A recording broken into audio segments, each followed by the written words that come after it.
Morning 8th class. Today we are going to know the heart.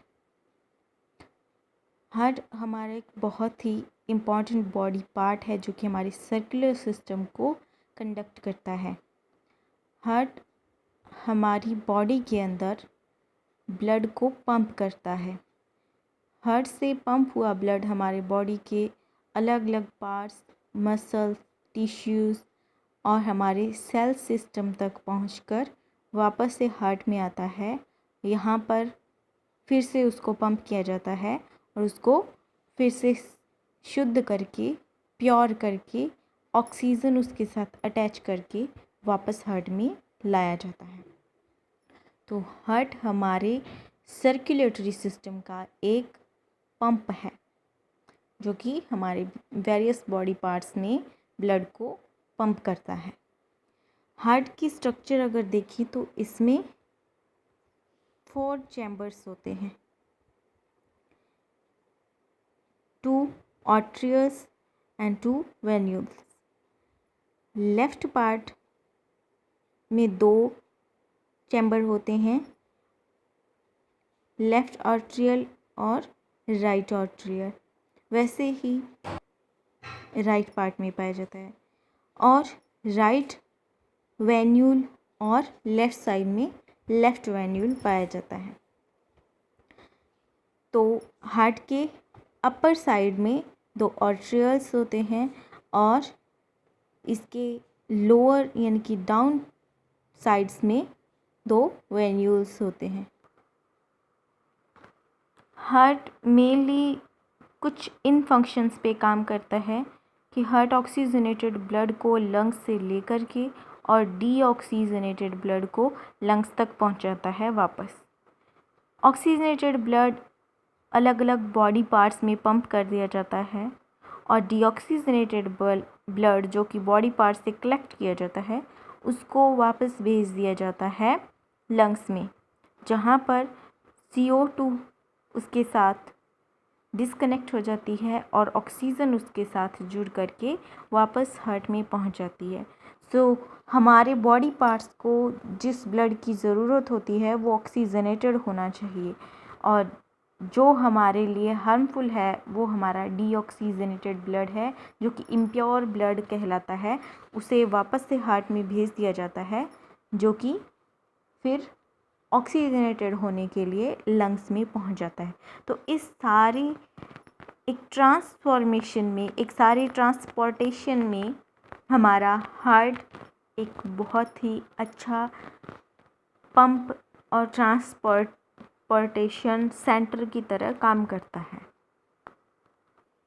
इसके लिए जितने भी प्रेशर की ज़रूरत होती है वो हमारे हार्ट के अलग अलग जो चैम्बर हैं उनके ओपन होने और उनके कॉन्ट्रैक्ट्स और रिलैक्शन के जो प्रोसेस हैं उनके साथ ही वो प्रेशर जनरेट होता है और हमारे हार्ट को ब्लड पंप करने के लिए जितना प्रेशर चाहिए वो वहीं से मिल जाता है।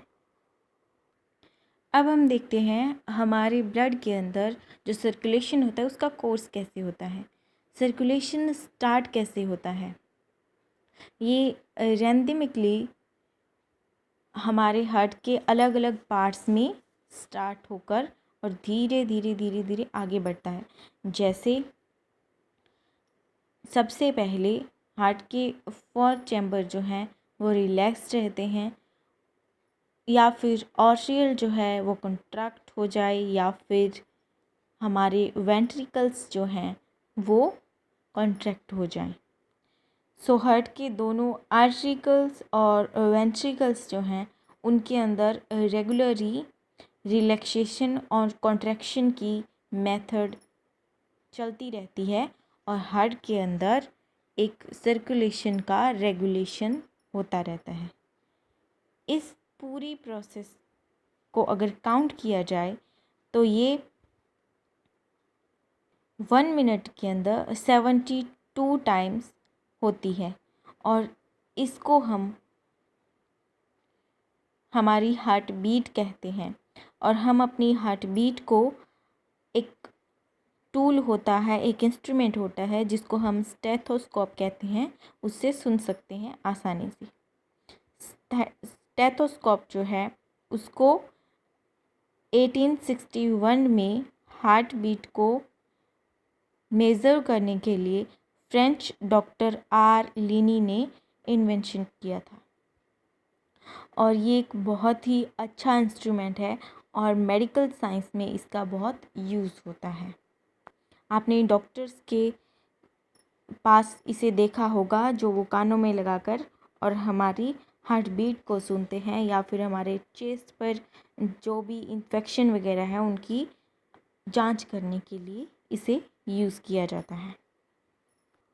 ये एक टेबल है जिसके द्वारा हम अलग अलग एजेस में अलग अलग पल्स रेट जो हैं उनको देख सकते हैं।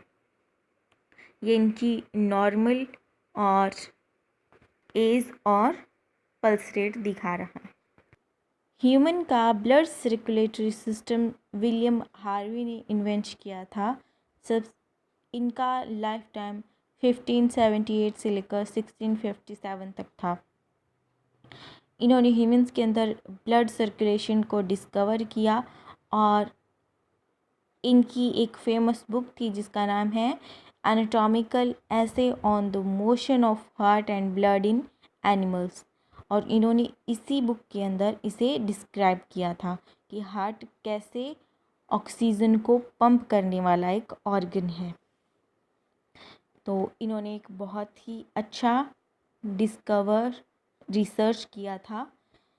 इनका नाम आपको याद रखना है, विलियम हार्वे। ये इंग्लिश फिजिशियन थे, फिजिक्स के टीचर थे, प्रोफेसर थे। अब हम देखते हैं कि अगर ब्लड में इन्फेक्शंस हो जाएं तो क्या क्या डिजीज़ हो सकते हैं। अगर हमारे ब्लड में इन्फेक्शन हो जाए, किसी वजह से वहाँ पे कुछ डिफिशियंसी हो जाए हमारे ब्लड की, तब या फिर उसके अंदर इन्फेक्शन हो या डिफिशियंसी हो, इसके कारण एनीमिया हो सकता है, पॉलीसिथेमिया हो सकता है, blood cancer, hepatitis B, AIDS etcetera etcetera. ऐसे बहुत सारे डेंजरस डिजीज़ हमें इन्फेक्ट कर सकते हैं अगर हमारे ब्लड के अंदर इन्फेक्शन हो या फिर हमारा ब्लड बहुत ज़्यादा कम हो। ब्लड अगर कम होता है तो व्यक्ति को एनीमिक माना जाता है क्योंकि इसे एनीमिया हो जाता है। अब हम देखते हैं कि बहुत ही डेंजरस और बहुत ही डेथ कॉजिंग डिजीज़ है जिसका नाम है एड्स। इसका फुल नेम होता है एक्वायर्ड इम्यूनो डेफिशिएंसी सिंड्रोम। ये एक कोई बीमारी नहीं है। इसके थ्रू जब HIV वायरस, ये जिसे हम इम्यून वायरस कहते हैं, ये जब किसी की बॉडी के अंदर इन्फेक्ट कर जाता है, ब्लड में पहुंच जाता है, तो ये उसकी एंटीबॉडीज़ यानी कि ऐसी सेल्स जो हमें बीमारियों से प्रोटेक्ट करती हैं उनको खाने लग जाता है। और जब हमारे शरीर को बीमारियों से प्रोटेक्ट करने वाली कोई हमारी आर्मी नहीं है तो हमारी बॉडी पर बहुत सारे डिजीज़ अटैक कर सकते हैं। इसीलिए acquired immune deficiency syndrome means हमने जितनी भी हमारी इम्यून पावर इकट्ठी की है उसको कम करने वाला ये एक सिंड्रोम है, डिजीज़ है। इसके कुछ सिम्टम होते हैं जैसे थोड़ा थोड़ा फीवर, कफ या फिर नाक का भरे रहना, डायरिया जो कि बार बार होता है, अदर बहुत सारे इन्फेक्शंस होने की संभावना, या फिर नाइट में बहुत ज़्यादा स्वेटिंग और वेट लॉस बिना किसी वजह से, लिम्फ नोड्स का स्वॉलन हो जाना। ये इसके कुछ मेन सिम्टम्स हैं। अब हम देखते हैं इसका प्रिवेंटिव मेज़र क्या हो सकता है।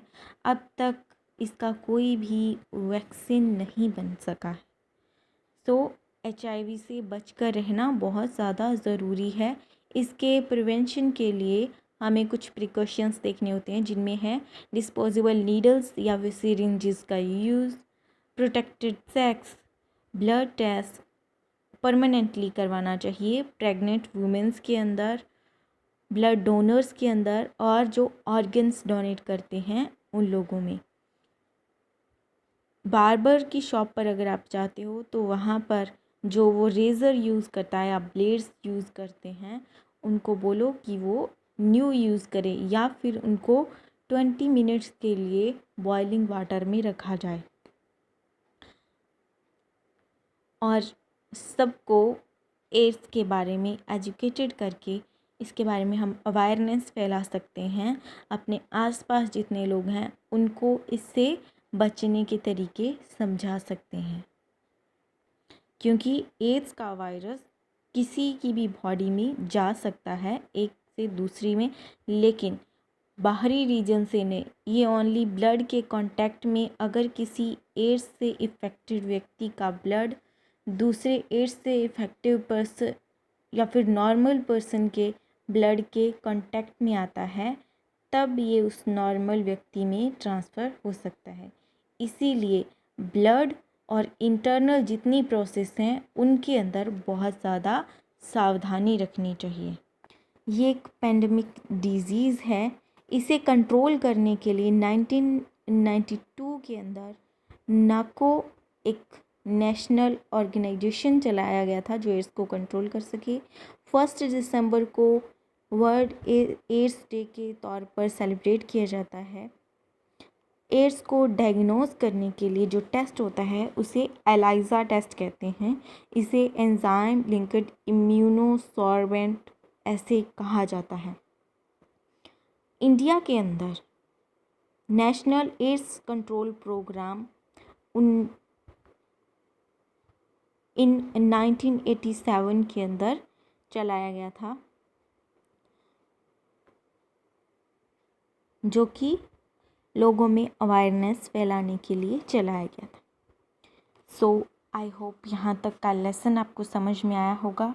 ये हमारे कुछ कीवर्ड्स हैं, और ये हमारी रैपिंग इट अप, आपने क्या क्या सीखा है इस लेसन में। सो अगर आपको कोई भी प्रॉब्लम है, कोई भी आपकी क्वायरीज़ हैं, तो आप हमें कमेंट कर सकते हैं, कांटेक्ट कर सकते हैं। Have a nice day. Thank you. All the best students.